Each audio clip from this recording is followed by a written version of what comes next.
મારા વાલા વૈષ્ણવોને જય શ્રી કૃષ્ણ. આજે આપણે ભગવાન શ્રી કૃષ્ણ અને એક ખાસ મોરની અનોખી વાર્તા સાંભળીશું. એક હતો સુંદર મોર જે ગોકુળ ગામમાં રહેતો હતો. તે ભગવાન શ્રી કૃષ્ણનો ખૂબ મોટો મિત્ર હતો અને તેમને ખૂબ જ પ્રેમ કરતો હતો. મોરને થયું કે જો શ્રી કૃષ્ણ તેની સામે જુએ અને ખુશ થાય તો કેવું સારું. તો રોજ સવારે મોર શ્રી કૃષ્ણના ઘર પાસે જઈ અને એક પવિત્ર મંત્ર ગાતો હતો. હરે કૃષ્ણ કૃષ્ણ કૃષ્ણ હરે હરે. તે આખો દિવસ આ જ મંત્ર જપતો રહેતો હતો. એક દિવસ ગયો, 2 દિવસ ગયા, એમ કરતાં કરતાં આખું વરસ નીકળી ગયું.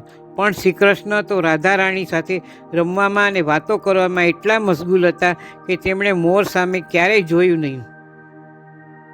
એક દિવસ મોર ખૂબ દુઃખી થઈ ગયો અને તેની આંખોમાં પાણી આવી ગયા. તે રડવા લાગ્યો. તે સમયે એક ચતુર મેના ત્યાંથી ઉડી રહી હતી. તેણે મોરને રડતો જોયો અને તેને નવાઈ લાગી. મેના મોર પાસે ગઈ અને પૂછ્યું, અરે મોરભાઈ, તમે કેમ રડો છો?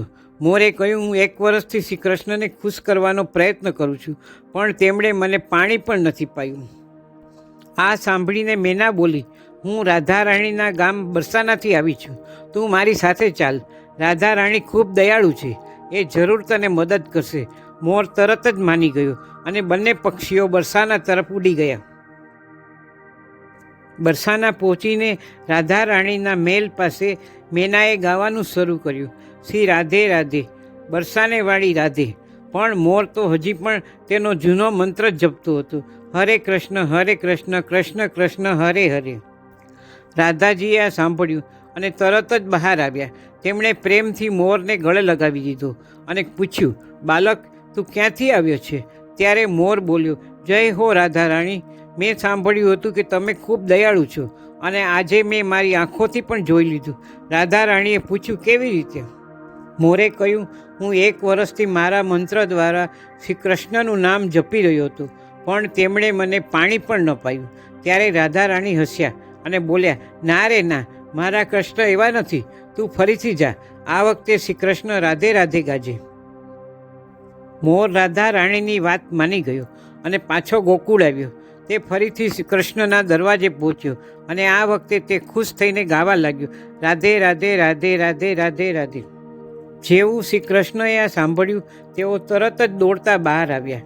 તેમણે આ મોરને પ્રેમથી ગળે લગાવી લીધો અને બોલ્યા, અરે મોર, તું ક્યાંથી આવ્યો છે? આ સાંભળીને મોર બોલ્યો, આ તો અચરજ છે. જ્યારે 1 વર્ષથી હું તમારું જ નામ લઈ રહ્યો હતો ત્યારે તમે મને પાણીનું ન પૂછ્યું. આજે સવારે મેં જય રાધે રાધે કહ્યું ત્યારે તમે દોડતા આવ્યા. શ્રી કૃષ્ણએ મોરની બધી વાતો ધ્યાનથી સાંભળી અને પછી બોલ્યા, મેં તને તરત દર્શન ન આપ્યા કે તારા પર ધ્યાન ન આપ્યું, તે તારી ભક્તિની પરીક્ષા હતી. પણ તે રાધાનું નામ લીધું, તે તારું સૌભાગ્ય છે. શ્રી કૃષ્ણ આગળ બોલ્યા, પણ હવે તું દુઃખી ન થા. હું તને એક ભેટ આપું છું.